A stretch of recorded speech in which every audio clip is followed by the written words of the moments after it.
From the Korea Economic Institute in Washington, D.C., you're listening to Korean Kontext, news and analysis from the Korean Peninsula.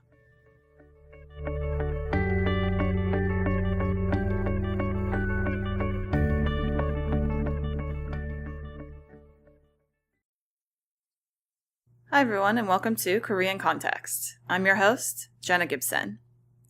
There is a lot we can talk about going on with the Korean Peninsula this week, mostly to deal with North Korea.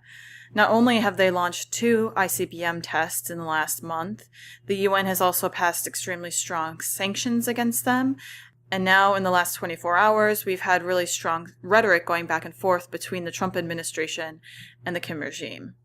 So in order to talk about and break down all of the things that have been going on, I wanted to sit down with some of our great experts here from the Korea Economic Institute. So we're here with 3 of our experts. First is our Vice President, Mark Tokola, who spent a long time in the U.S. Foreign Service and should have a lot of interesting insights from his experiences. We have Troy Stangarone, our Senior Director for Congressional Affairs and Trade, who's been following all these issues very closely for a number of years. And then we have Kyle Ferrier, who is our Director of Academic Affairs and Research, and of course has been following this not only from the perspective of the security relationship, but he also has a particular specialty in the economics as well. So we should have a lot of good things to talk about. We're going to try to break down some of the stuff that's been happening for you. So I hope you enjoy our conversation. All right, guys, so we have a lot to talk about in the last few weeks dealing with North Korea. Yesterday, we had not only a report from the Washington Post saying that North Korea's capabilities are farther along than we expected, but then also a very strong response from the president afterwards. So my first question, I guess, is what the heck is going on here? Well, first, clearly we're at a point to where North Korea is pushing forward on their programs at a rapid pace. In terms of the Washington Post report, I feel as though that this is a situation where they're not necessarily reporting new news. The U.S. military for a while has assumed that they've had the ability to take in place a nuclear weapon on a ballistic missile capable of reaching Japan, Guam, other parts of perhaps the Pacific, for at least a year or so now, maybe a little longer. This is sort of a reconfirmation, if you will, of what others have concluded rather than, I think, really new news. Beyond that, we're in a much more, I think, tense situation. There's a report out today that the Blue House is saying, there's not a crisis on the peninsula. On one level, I agree with that, but clearly we are at a critical point in trying to resolve the North Korean nuclear issue. Anything to add to that? Well, it's true they made some big steps in the missile program, and it's happening faster than people expected, but they still haven't demonstrated they can deliver a nuclear warhead to the continental U.S. They've got their ICBM missile, and they've shown pictures of a nuclear warhead, and they've done some underground nuclear testing, but they haven't shown re-entry capability yet. They've not shown they actually put a nuclear weapon in a rocket and fly it. So I'm not sure how they're going to prove they can do that. At what point it becomes not only prudent to assume that they do, but for them to be able to argue they actually can do it. I would think that, once they demonstrate re-entry is probably when that'll be the case, because it's difficult, what we don't know is what is the weight of the payload they're putting in the missiles themselves. And so that's always going to be difficult to determine. But once they demonstrate re-entry, the difficulty becomes then, I think from a planning point, you have to assume that they could mount it on that weapon, and that if it were to be launched, that's when I think we start getting into hazier areas, because then it comes questions of, do you need to shoot something down, because now you no longer know because they have demonstrated re-entry. And I think there's a dichotomy clearly between how the South Koreans view this, the United States views this.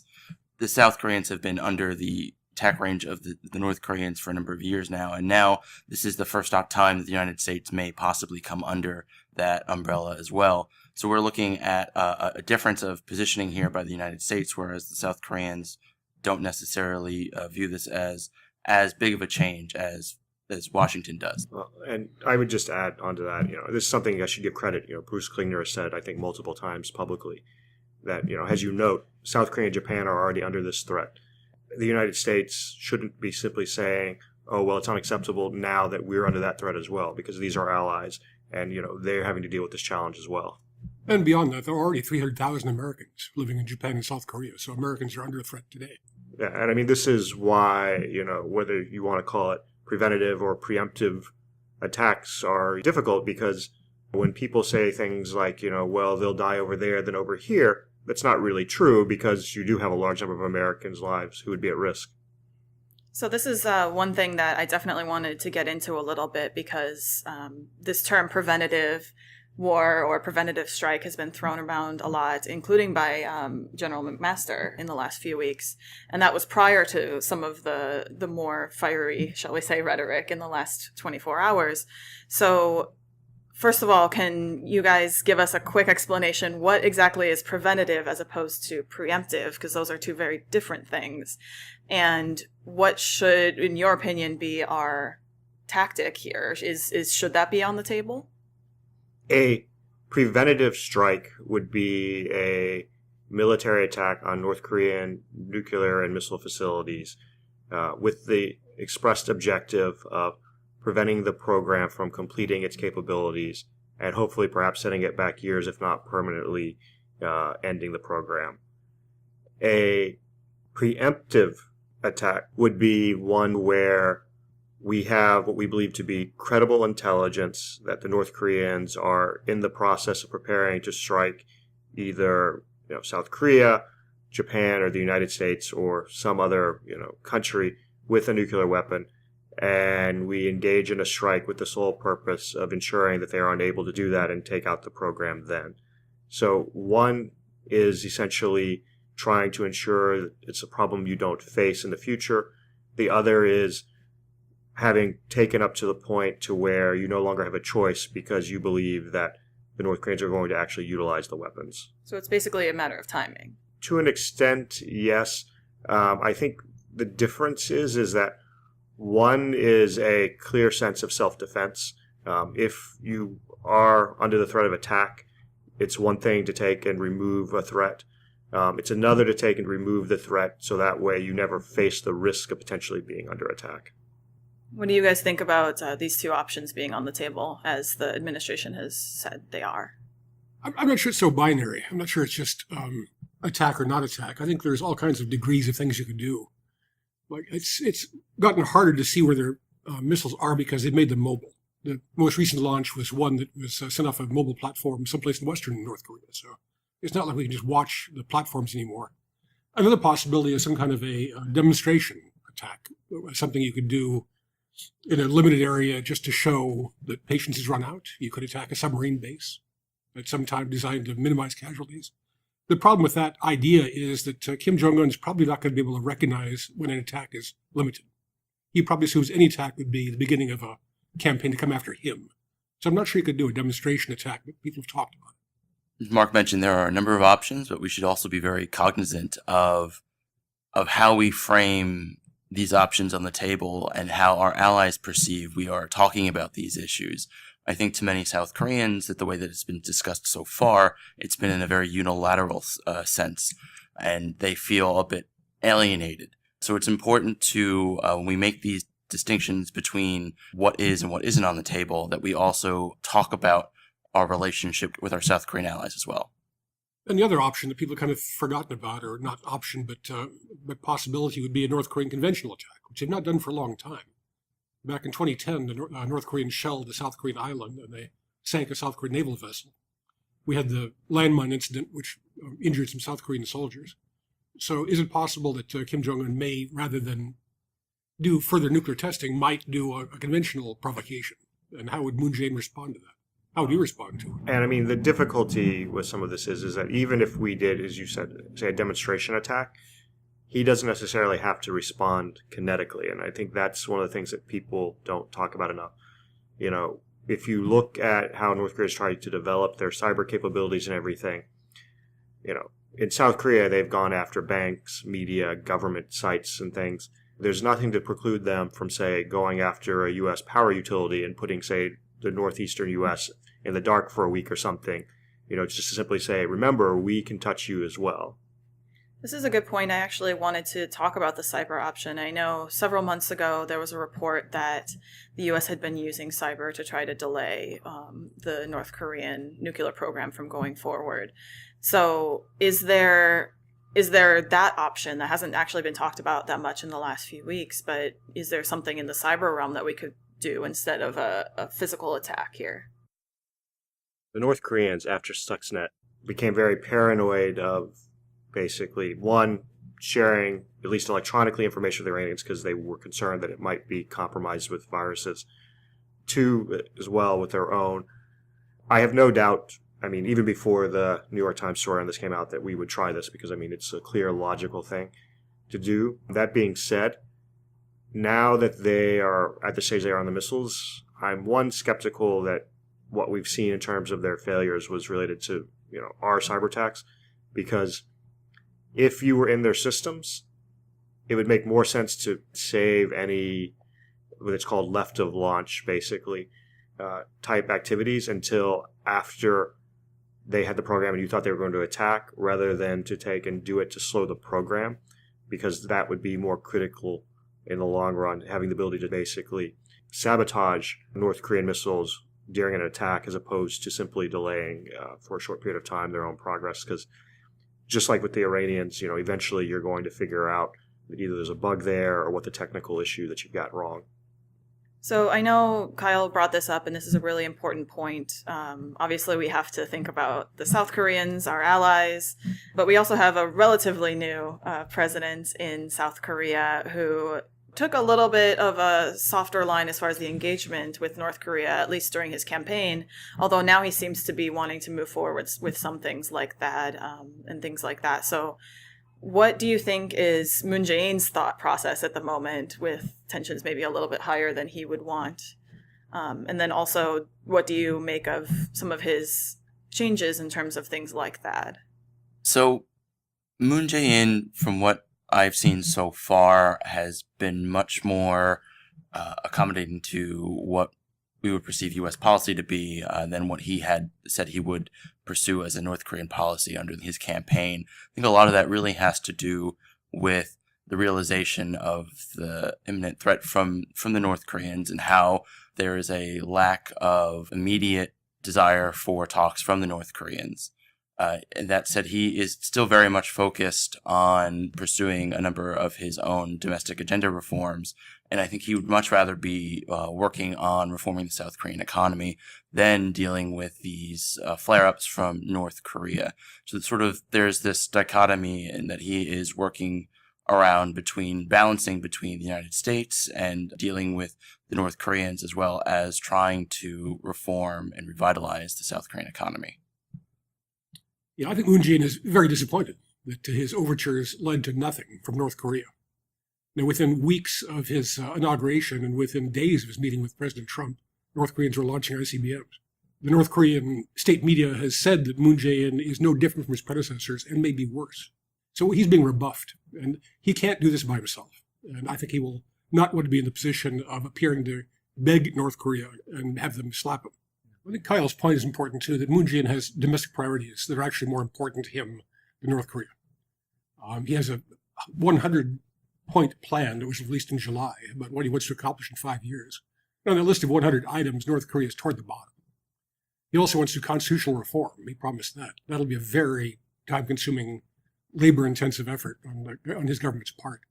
I think North Korea offered an opening, and Moon Jae-in would be quick to take it, but I'm not sure in advance of the local elections in 2018 and National Assembly elections in 2020, he'll want to be in a position of being embarrassed by trying to do something that's failing in North Korea. Yeah, and I mean, ultimately, this is a critical period for South Korea, setting aside even, North Korea itself. You have, demographic issues they need to solve. You have, because of the impeachment with Park Geun-hye, you need to and Moon Jae-in has done a good job so far early on, but it'll take more than simply his own popularity, but restoring confidence in government in South Korea. You need economic reform because they have labor market issues. There's broader issues internationally in terms of trade. While it's been up, the expectation is that it's going to start, peaking again here soon. So, I mean, there's a lot in terms of just South Korea's own future that needs to be dealt with and that probably can't be pushed off much longer. I mean, not to mention the head of Korea's biggest company being on trial at the moment. So that's another big story that people are probably following very closely. I unfortunately can't avoid talking about the comments yesterday. The fire and fury that will rain down upon North Korea should they continue their threats. What was your response when you saw those comments, and where do we go from here, I guess? Fire and fury, when you hear something like that, the first thing that comes to mind is essentially, the North Korean sort of long-term rhetoric of turning Seoul into a sea of fire. So, it's stronger rhetoric than has been used, in a long time by perhaps, any U.S. president in relation to North Korea. Yes, President Bush did refer to it as part of the Axis and evil, but that was more a defining characteristic as opposed to, an active policy of what he would potentially do to North Korea. In terms of where do we go from here, President Trump is clearly someone who likes to be colorful in his rhetoric, and I think that's just the nature of, his presidency. When we look at this more broadly, though, the various options you have on the table, if you were to take and engage in some kind of military conflict with North Korea to try and eliminate the program, one, you run the risk of significant response by the North Koreans. So if you layer this out, there's the perhaps non-zero but very low chance the North Koreans simply, take the attack and move on. There's the much more likely potential response that they at least engage in some kind of response, either conventional or nuclear, towards South Korea or Japan. And so once you do that, you start getting into higher costs in terms of physical damage, loss of human life, and if there is significant damage to South Korea or Japan, the natural response, both of political leaders there and others, would be a need to counter-respond to North Korea. And once you start getting into counter-responses, you don't know how far this could spread. And so now you're potentially moving or slipping into a war.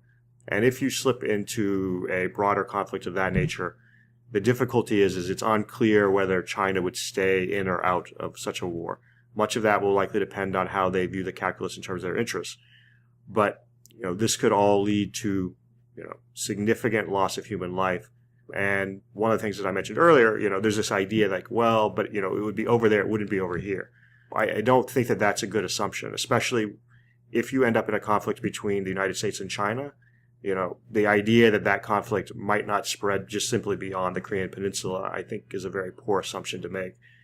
And so, we're at a very critical point, but because the military option is potentially so grim, that means basically you have the option of, one, continuing to tighten the sanctions and hoping that we can bring Kim Jong-un not to his knees, but to his senses. And in the process of that, trying to take and find a way to revive talks. But beyond simply sanctioning North Korea or trying to revive talks, we need to start looking at this as a more multifaceted problem and using more than simply one tool at our disposal. So that means, we need to start considering, more seriously, information penetration. We need to start looking at deterrence more. These are all things we have done to a small extent, but we need a much broader policy. And we need to start thinking about this both in terms of how do we try to prevent the North Koreans from finishing the program and prevent it in a way that doesn't lead to significant loss of life, but also take and look at this in terms of, given where they are in the program, what steps do we take once we decide that they do have a workable ICBM? Because this isn't simply a question of how do you stop them, but it's also a question of what do you do if you don't succeed in that. And to not have a backup plan, if you will, would simply not be good policy. Well, because as Troy says, the danger of war is so high. It's virtually everyone agrees we need to get to a diplomatic solution. There needs to be negotiation. So what are we going to look for in the negotiations? We want denuclearization, verifiable, complete. What do the North Koreans want? They want regime survival. Kim Jong-un's only goal is to stay in power. So I think when you hear Rex Tillerson talk about North Korea not being our enemy and not looking for regime change, that's a step toward that negotiation. When you talk about removing him from his weapons or fire and fury, it seems that's kind of a step away from those negotiations.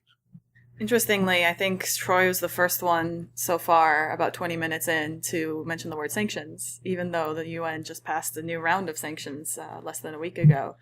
Are those new sanctions helpful? Are they enough? What's going on with the UN at the moment? Well, clearly they're helpful and a step in the right direction, but this is the third round of sanctions in 2 years. This newest round of sanctions takes what was passed in March of last year, November of last year, and now it adds another layer of measures against the North Koreans. It blocks all of its coal exports, as well as adds new sectoral bans on a number of other important areas that for North Korean exports. But as with previous sanctions, why we keep needing to enact new rounds is because of loopholes and exceptions and really enforcement issues. So this newest round of sanctions looked fairly airtight, but it will depend on how some countries meet the letter as opposed to the spirit of the agreement, as well as how well the North Koreans can sort of move to the next economic source of hard currency. There's been a change in the philosophy behind sanctions, too. The earliest round of sanctions were targeted toward dual-use technologies and had to be specifically tied to the North Korean nuclear missile programs. These new rounds of sanctions seem to be way beyond that. And they've ramped up in accordance with North Korea's ramping up of its program. Now the goal is to cripple the North Korean economy, not to hurt the people, but to deprive the regime of money from any source. So the fish sanctions, the coal, going after overseas workers, it seems like there's a more intense effort now to try to squeeze the North Korean regime. That's probably appropriate. Well, and it's interesting. There's apparently a couple U.S. court cases right now to where some of the documents that have been released indicate that roughly 95% of what was supposedly, livelihood coal trade was actually going directly into the government's pockets as opposed to people. So, while we talk about, what will the impact be on the populace, if these documents are accurate, and you can make a case maybe they're not, and that's why we'll have these court cases. Even if you do see this drop off, you're likely not to see the type of impact you might have expected on the populace, because if it was already all being funneled to the regime and the weapons programs, then there's very likely to be little impact on them. Okay. Well, we have, of course, a lot that we are going to be continuing to follow. We're going to be continuing to talk about, but I really want to thank you guys for taking a few minutes out of your day to talk to me about all the things that have been going on with North Korea this week. Pleasure. Thank you. Thanks, everyone, for once again joining us here on Korean Kontext. I hope you enjoyed this episode. If you did, please feel free to subscribe to our podcast wherever you get your podcasts, and join us again next week for another great episode.